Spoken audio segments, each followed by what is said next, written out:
So I prepared this activity very much as an expression, an artistic expression of the 7 days of creation, just to make a simple but memorable mini bookmark, mini book for these days, and as you do it, to meditate on the extraordinary richness and density of the symbols and the poetry of the days of creation, the repetition, the poetry, the incredible richness of the words. So what I created was a design that was going to echo the 7 days. So the first, this is day 1 and day 4, day 2 and day 5, day 3 and day 6. When it's cut out, it becomes a complete world in itself, with God at the front and rested at the back.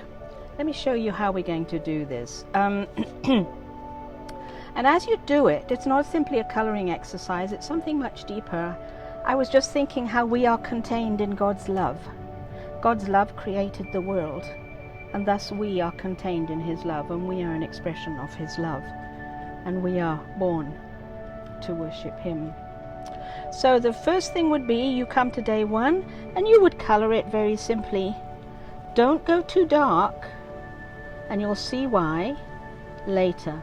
But this was the day in which God separated the light from the darkness and said, "Let there be light."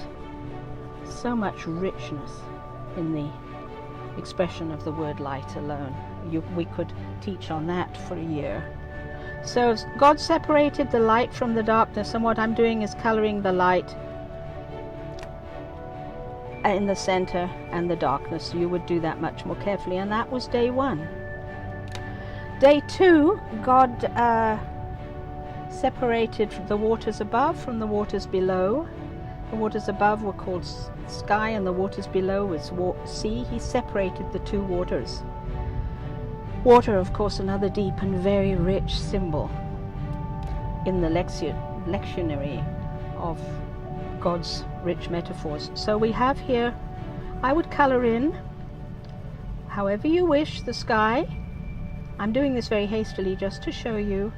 And then I would color in the sea in a darker color. Of course, you can elaborate. If you're artistic, you can start doing other shapes, but essentially think about His incredible creation out of nothing. Then I would do, this is day 3, and these are Christ, Jesus, Holy Father, precious Spirit. They are His forming of the world out of nothing, ex nihilo.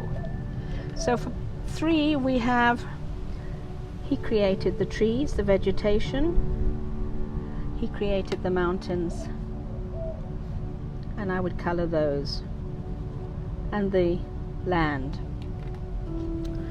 Now as you've done that, then you realize that was the forming. Now we have the filling. His order is so evident in the days of creation. So the filling, for what did He fill this light and this darkness? He put the moon, and He put the stars. Oops, I'll tell you what I've done wrong there. And the sun. So the sun gave light by day, and the moon and stars by night. What I would do, though, is not what I've done, and I would draw them in. That's the star, should be here.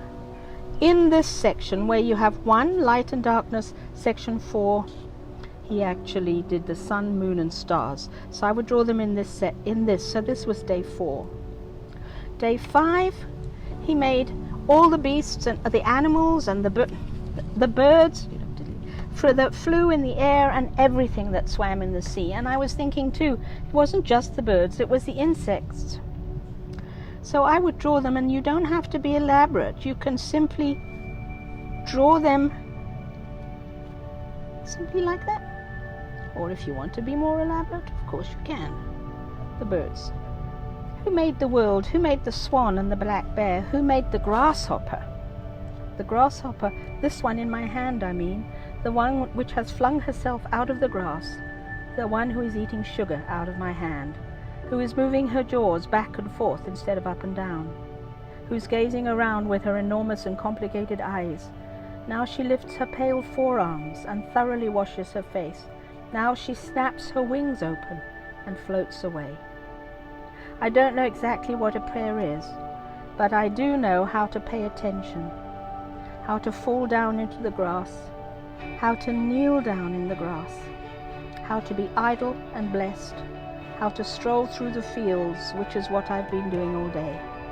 Tell me, what else should I have done? Doesn't everything die at last, and too soon?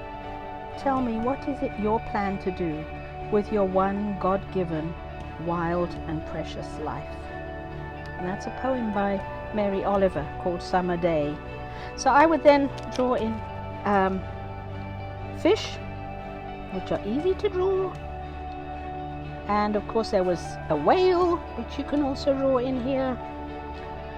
Anything you like to show that day 5 was the day of creating all the wonderful creatures that filled in the richness of what he had made on day 2.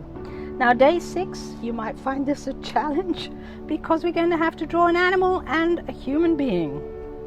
Now you all think, I can't do that. Well, you really can, because you can just draw a stick man. So what I drew was just him, his torso with his hands up, praising God, and his head smiling, leaning back. That is man that God created. And then I will draw an animal. I suggest you draw your favorite animal. Maybe it would be a lion or a little cat, any creature. And the thing is, as you're doing that, you're realizing that that was what God made on day 6. So then you have completed the days. Now what? We cut it out, completely cut it out, and when you have cut it out, you will have a shape like this. And if you fold it correctly, don't cut all the circles completely, leave a tiny section. And what you have at the front is God, and the back of the world is rested.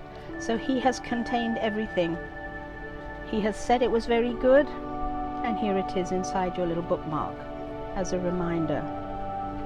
If you wish to, you can take a small piece of thread when you get home, and well, you are at home now, so you can do that. Thread it through, and then it can tie this little wonderfully created world together. We chose the blue as a symbol of holiness, and also I was mindful of the tzitzits in the Old Testament that the priests had, the tassels around the bottom of his kaftan gown. And of course Jesus is our priest, our king, and our prophet. And there you are, you have a tiny little specially made example to remind you of the incredible complexity, simplicity, and profundity of God's days of creation.